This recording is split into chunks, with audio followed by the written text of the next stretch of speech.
Então, pessoal, tudo bem com vocês aí? Espero que sim. Realizando essa transmissão simultânea em ambos os canais, tá? Porque informação de qualidade tem que ser disponibilizada. Muita gente colocando e afirmando essa volta do El Niño, que vai ser de moderada a forte intensidade, e tudo isso não passa ainda de especulação. Vocês vão entender o porquê, né? Aqui são os dados do CDAS, tá? Da região 3-4 do Pacífico. Vocês podem ver que grande parte dessas temperaturas tem estado no negativo, né? Esse acoplamento do oceano com a atmosfera, tá?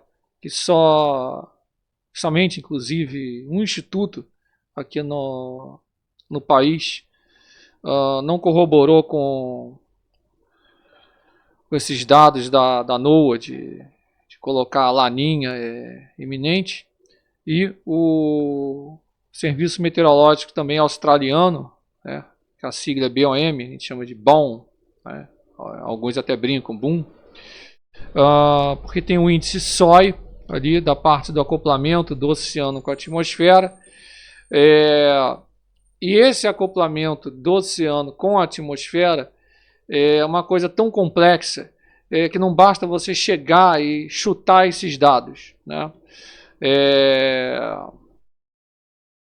Como assim, instalar de dedos, né?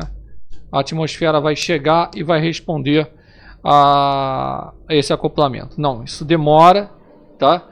E somente o Serviço Australiano de Meteorologia colocou isso, tá? Eu não vou fazer propaganda aqui para ninguém, que eu não estou aqui para isso, mas teve um serviço de meteorologia aqui no país que colocou também esses dados explicando. Então, eles estão alegando que essas temperaturas na região 3-4, elas vão subir e muito, né?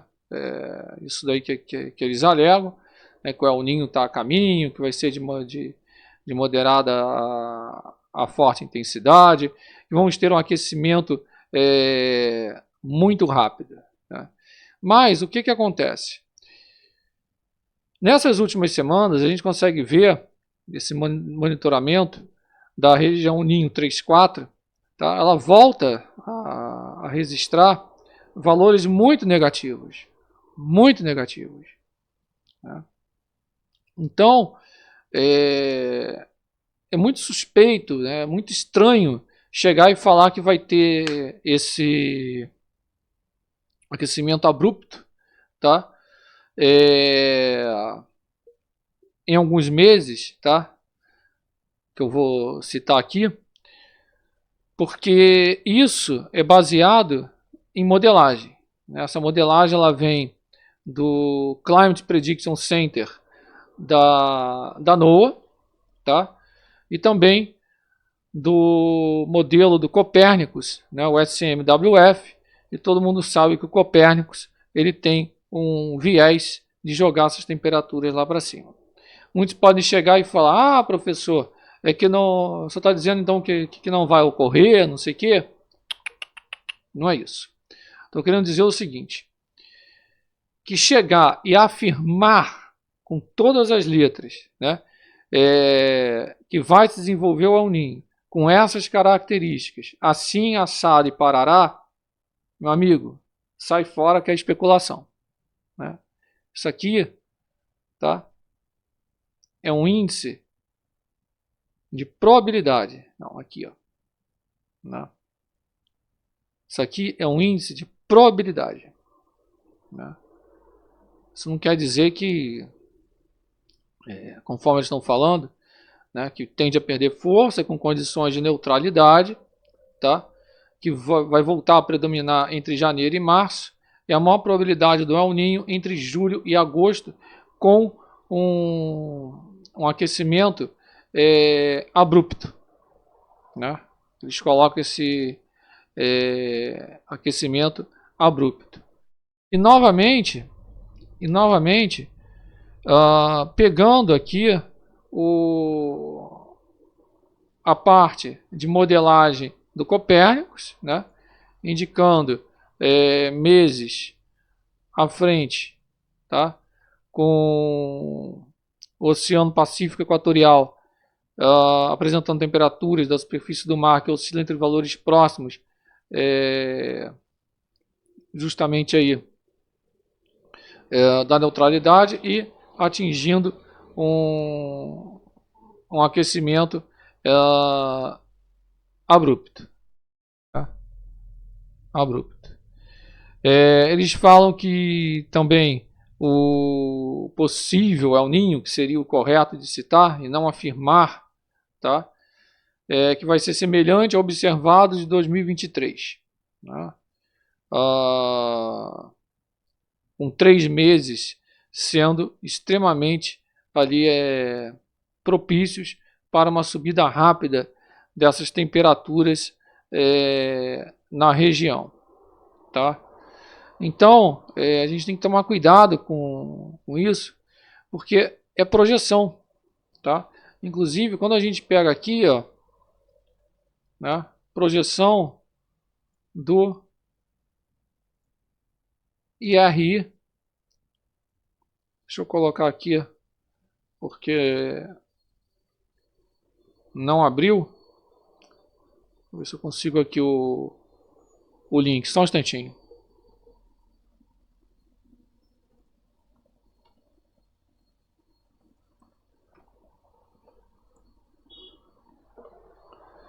Então, a Claro às vezes faz esses mistérios, né? Mas enfim.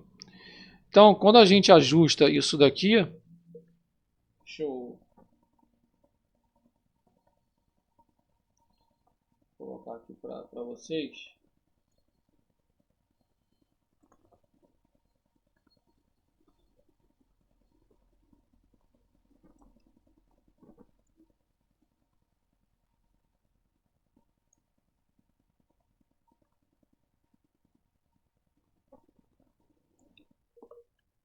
Então, é assim mesmo, gente. Faz parte, né? Então, aí é o IRI, tá? O que a gente vê aqui? Realmente os modelos colocando, né, ultrapassando esse meio grau aqui. Né? Eu já falei que El Niño e Laninha não é só temperatura, tá? Mas enfim, o pessoal parece que gosta, né? O que acontece aqui? Isso aqui é projeção, né? Dele atingir aqui 1 grau, né? Alguns chegando a 2 graus, mas não há uma convergência de todos esses modelos. Não há. Né? Então, trabalhar com isso daqui é simples e mera especulação. Além disso, cabe elencar o seguinte, né? Vamos voltar aqui a essa imagem. Quando a gente pega aqui o Climate Data Simulation System, a gente vê o seguinte: esse patamar aqui de temperaturas negativas, né, que agora está subindo um pouquinho, não tem como saber, tá? Modelagem, não sei o que lá, não tem como, tá? Especulação. Se isso aqui vai se manter negativo, se vai se manter aqui mais ou menos numa faixa de neutralidade, né, um pouquinho acima disso, ou se realmente teremos o El Niño, como esses camaradas estão anunciando. Cabe ressaltar, né, o seguinte. Estão vendo isso daí? Né? Isso daqui é a chamada gênese do El Niño, né? Então a gente tem algumas coisas a serem colocadas. Né? Um processo geofísico, né? O El Niño Oscilação Sul. Ele ocorre no Pacífico Tropical. Um exemplo realmente admirável de interação do oceano com a atmosfera, que interfere tanto no clima global como regional. Ele é constituído de 2 componentes: o oceânico, denominado El Niño, aí a sigla é o EN, propriamente dito, e o atmosférico, que é a oscilação sul, denominado OS, por isso que chama de índice ENAS. Então, o EN é caracterizado por anomalias positivas de temperatura da superfície do mar, ou seja, essas águas mais quentes que as normais se estabelecem no Oceano Pacífico tropical centro-oriental, próximos à costa oeste da América do Sul. Quando as temperaturas, quando essas anomalias das temperaturas da superfície do mar são negativas, dá-se o nome de laninha, a fase fria do EN. A OS é a variação zonal da pressão atmosférica ao nível do mar, que a gente chama de PNM, sobre o Pacífico tropical, medida tradicionalmente em dois centros, o Tahiti, Polinésia, Pacífico Oriental, e o Darwin, Austrália, Pacífico Ocidental. E isso é quantificado por sua diferença padronizada entre esses dois centros, com que se define o índice da oscilação sul, que aí é o índice IOS. Em geral, índices negativos em que a PNM, a pressão atmosférica ao nível do mar, é mais baixa no Pacífico Centro-Oriental que no Pacífico Ocidental, coincidem com eventos El Niños. Enquanto índices positivos, em que as diferenças de PNM são contrárias, correspondem a eventos laninhas. Essa coincidência ocorre em cerca de 65% desses eventos. Agora, ocorre que esses eventos El Niño fortes aumentam a temperatura da baixa troposfera global, pois eles injetam grandes quantidades de calor sensível e calor latente na atmosfera tropical. Como a gente constata isso é constatado nos eventos recentes. Por exemplo, no El Niño de 97 e 98, que está na tabela que vocês estão vendo, a temperatura global registra um desvio positivo de cerca de 0,74 graus Celsius positivos em abril de 98. Nos 2015 e 2016, a temperatura global de fevereiro de 16 atinge a marca de 0,83 graus Celsius acima da média. Isso são dados, inclusive, do Microwave Sound Unit, que é o MSU. Então, no Brasil, é aceito que, de maneira geral, se tem secas nas regiões norte e nordeste, excesso de chuva na região sul e sudeste, tá? Em eventos El Niño. Ao passo que o contrário em eventos Laninha. Tá? Inclusive, até agora, eles alegam, Laninha, Laninha, Laninha, tá? Sendo que eu já cansei de explicar aqui o porquê, que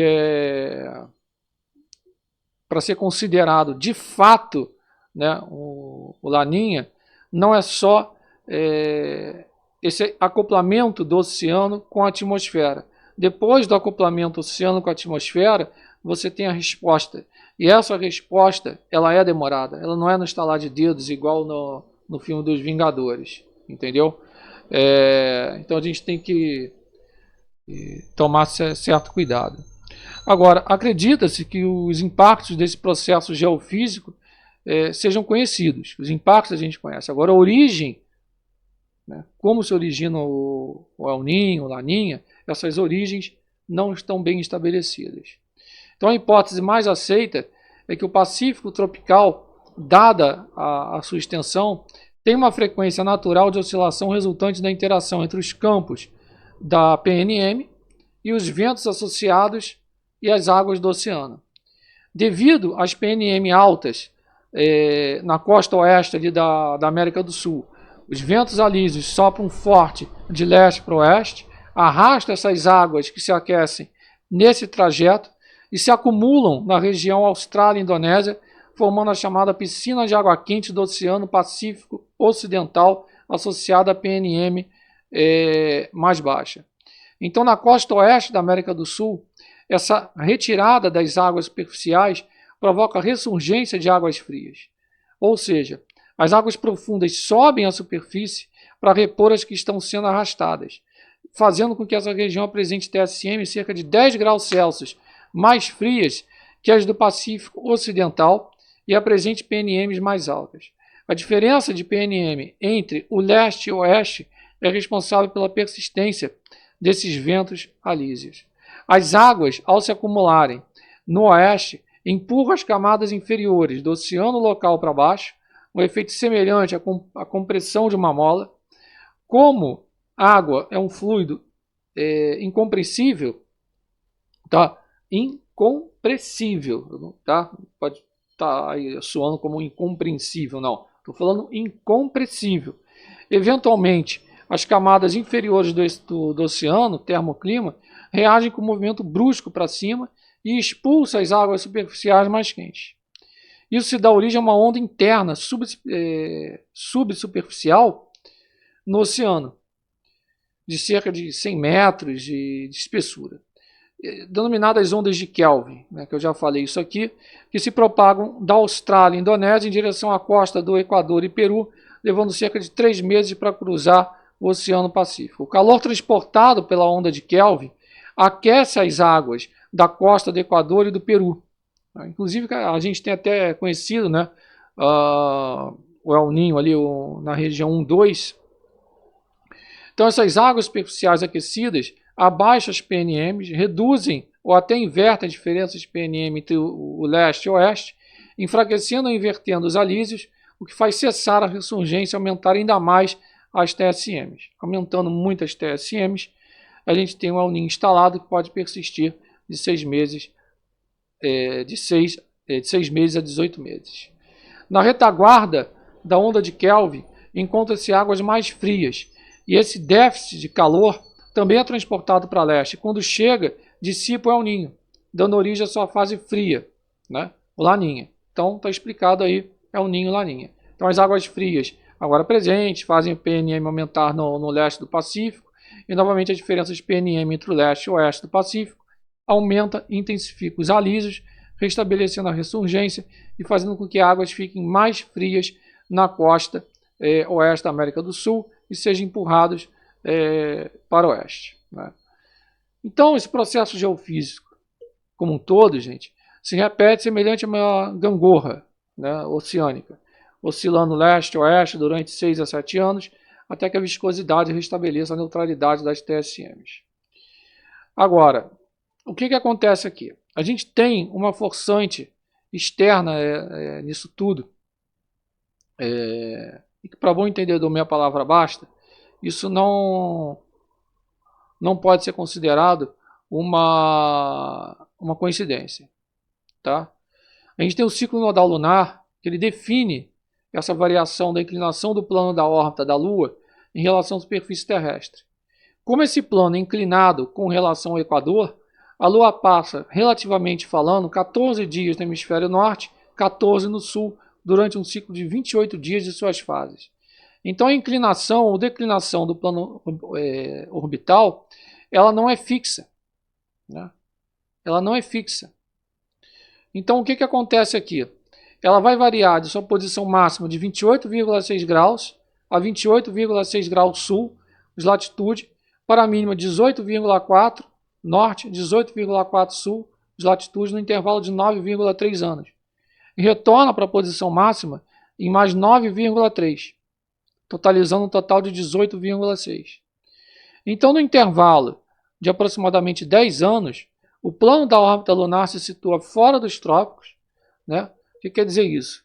A declinação é maior do que 23,5 graus, latitude dos trópicos de Câncer e Capricórnio, e nessas circunstâncias, a declinação entre 23,5 e 28,6, o componente da força gravitacional lunar vai ser maior na direção Equador-Polo e acelera as correntes marinhas, particularmente a do Golfo, América do Norte, a de Kuroshio, no Japão, e isso transporta mais calor da região tropical para as latitudes mais elevadas.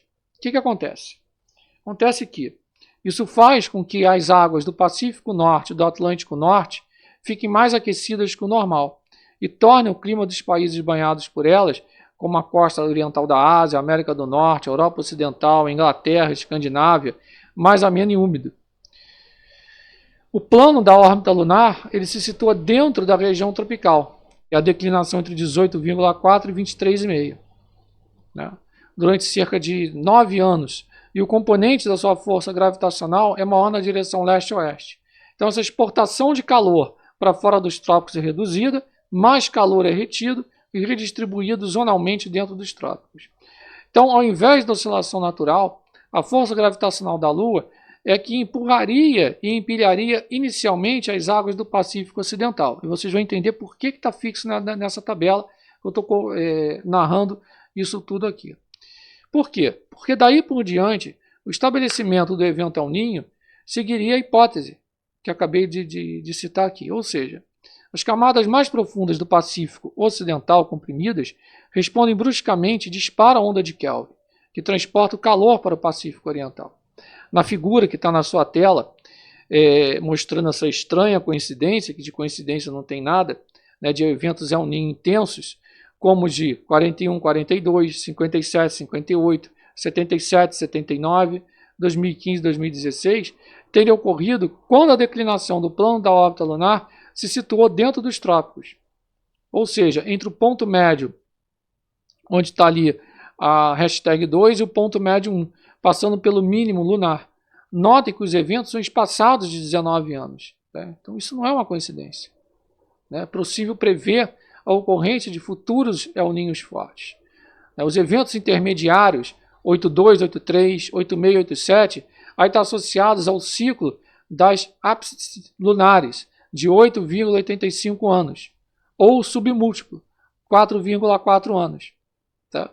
Ou ainda serem resultantes da oscilação leste-oeste da termoclima, que em conjunto com a interação oceano-atmosfera atua nos campos de PNM e ventos, força as TSM do Pacífico tropical a retornar ao estado de neutralidade. Chama a atenção a coincidência também do Atlântico Norte, que ele começa a se resfriar ali em 2006, 2007, né, que foi um ano em que o plano da órbita lunar atingiu a sua declinação máxima, os 28,6 graus. Tá? Então, justamente, é isso que demonstra aqui.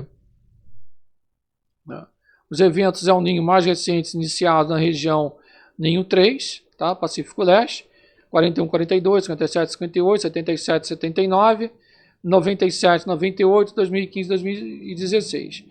Notando que todos foram próximos dos mínimos, ou seja, da Lua confinada nos trópicos. Né? Isso não pode ser tratado como uma coincidência. Né? Aqui justamente a explicação que eu acabei de colocar.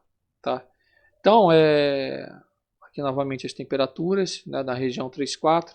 Então, quando se trata de El Niño e Laninha, a coisa é muito mais complexa, é muito mais embaixo do que esses modelinhos colocam. Tá? Para finalizar novamente, deixo aqui o compromisso. Não estou afirmando que não vai ocorrer, que não possa ocorrer isso daí. Tá? Mas no momento é um chutômetro. E eles podem acertar ou não esse chutômetro. Tá? Isso tem que ser divulgado como uma possibilidade, é um prognóstico de longo prazo com milhares de variáveis. Inscreva-se, compartilhe, faça sua doação se você gostou. Está aqui em cima e abaixo também. E inscreva-se no Alerta do Tempo, os 2 melhores canais aqui do YouTube. Forte abraço, tamo junto, fique na paz.